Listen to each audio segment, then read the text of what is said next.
Bienvenue dans cet auditorium principal du Centre international de conférences Al-Mourabitoun de Nouakchott en Mauritanie, où la Commission de l'Union européenne et la Commission de l'Union africaine se sont donné rendez-vous pour se pencher sur la question de la promotion du genre dans les deux grands espaces et également se sont entourés des Nations Unies qui ici apportent également leur contribution à cette réflexion.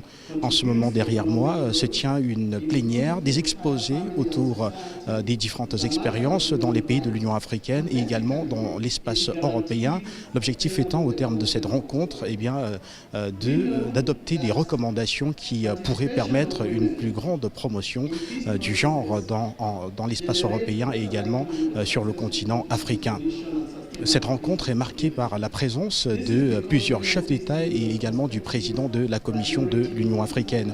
On peut donc noter la présence de Paul Kagame, le président rwandais, qui est ici en tant que champion dans la promotion du genre. Rappelez que le Rwanda est le premier pays au monde en matière d'inclusion dans les politiques de développement. Rappelez également que nous avons ici le président Mahamadou Issoufou du Niger, qui d'ailleurs tout à l'heure a parlé, a présenté, a exposé l'engagement de son pays à promouvoir le genre. D'ailleurs, je vous propose de l'écouter dans cet extrait. Au Niger, le mariage précoce fait perdre 0,39 points de PIB chaque année au pays.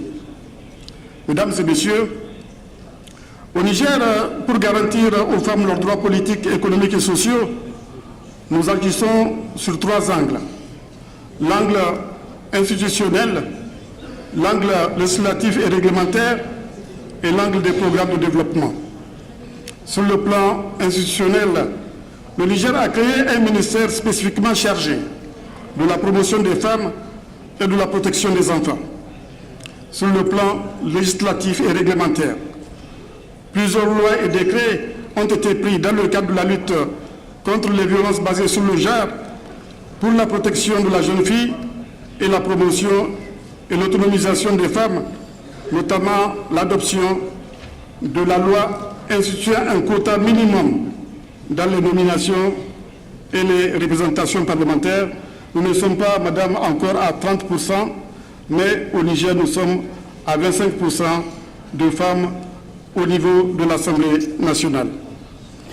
Au niveau régional et également des élections municipales et régionales, nous avons également un quota qui permet aux femmes d'être bien représentées. Et nous avons aussi adopté un décret protégeant la jeune fille en cours de scolarité jusqu'à l'âge de 16 ans, ce qui permet de mettre fin au mariage et aux grossesses précoces. Sur le plan des programmes de développement, l'autonomisation des femmes est prise en compte dans la stratégie de développement durable et de croissance inclusive, fixant les orientations à long terme du développement du pays, ainsi que dans le programme de renaissance du Niger 2016-2021 et le programme de développement économique et social 2017-2021. L'année de même pour les documents de politique tels que la politique nationale du genre, adoptée depuis 2008 et révisée en août 2017, la stratégie nationale de prévention et de réponse aux violences basées sur le genre au Niger, adoptée en 2017, la stratégie nationale d'autonomisation économique de la femme, validée en 2017, la stratégie nationale d'éradication de la fistule génitale féminine. De plus, plusieurs programmes et projets contribuent à l'atteinte des objectifs fixés en matière de lutte contre les violences basées sur le genre et la promotion et l'autonomisation des femmes. Et donc rappeler simplement qu'au terme de ces travaux, des résolutions vont être adoptées, des résolutions qui seront suivies par les différentes parties.